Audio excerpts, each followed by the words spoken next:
mbona itsinda ritoya yashikamye mu kwizera amategeko y'Imana, imico y'Imana, babandi bategereje kugaruka kwa Yesu barengana cyane biteye ubwoba bazira guhamya Yesu bamenye yeza mwami yeza Yesu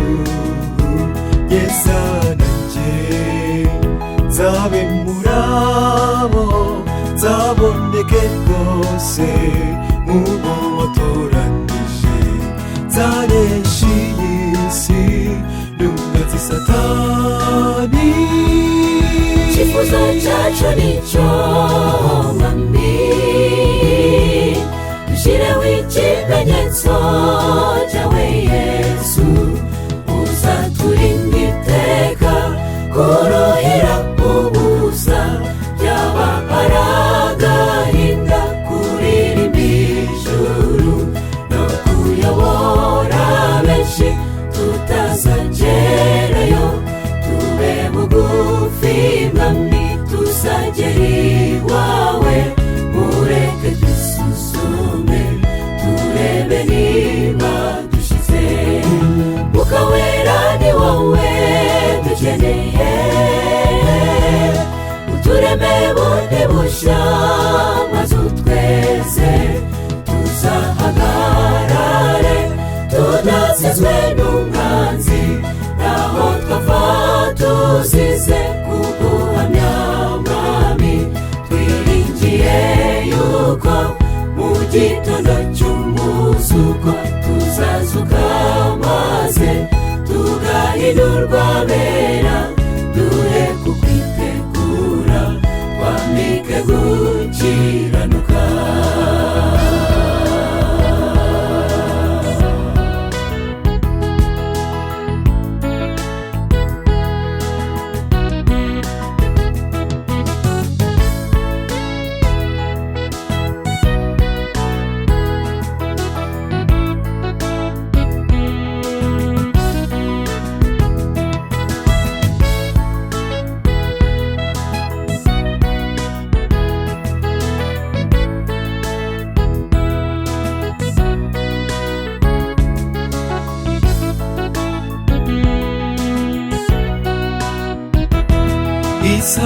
Isabato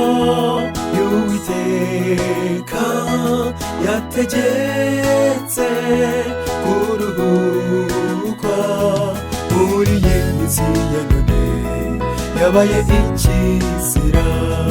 bigaragara neza ko yasiribanzwe gusa ubu itsinda ritoya riyiruhuka bigiye guhura n'akaga gakomeye isumba byose izahaguruka ikizabayo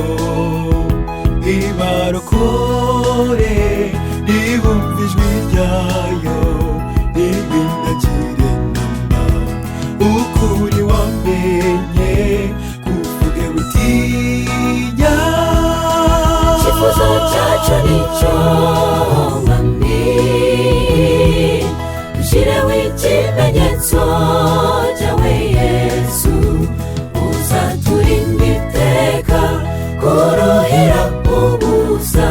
byaba ari agahinda kuririmba ijuru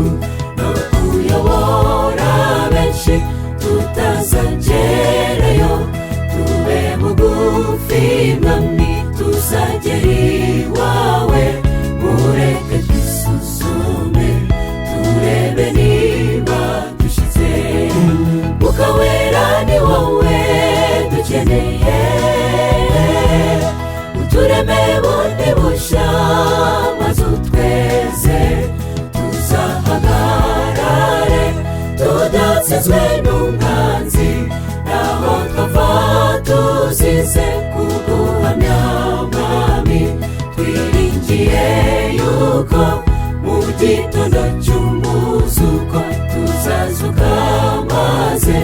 tugahindurwa bera, duhe kukwitegura twambike gukiranuka. Icyifuzo cyacu nicyo mwami, dushyireho ikimenyetso cyawe Yesu, uzaturinda iteka kuruhira ubusa, byaba ari agahinda kuririmba ijuru no kuyobora benshi tutazagerayo.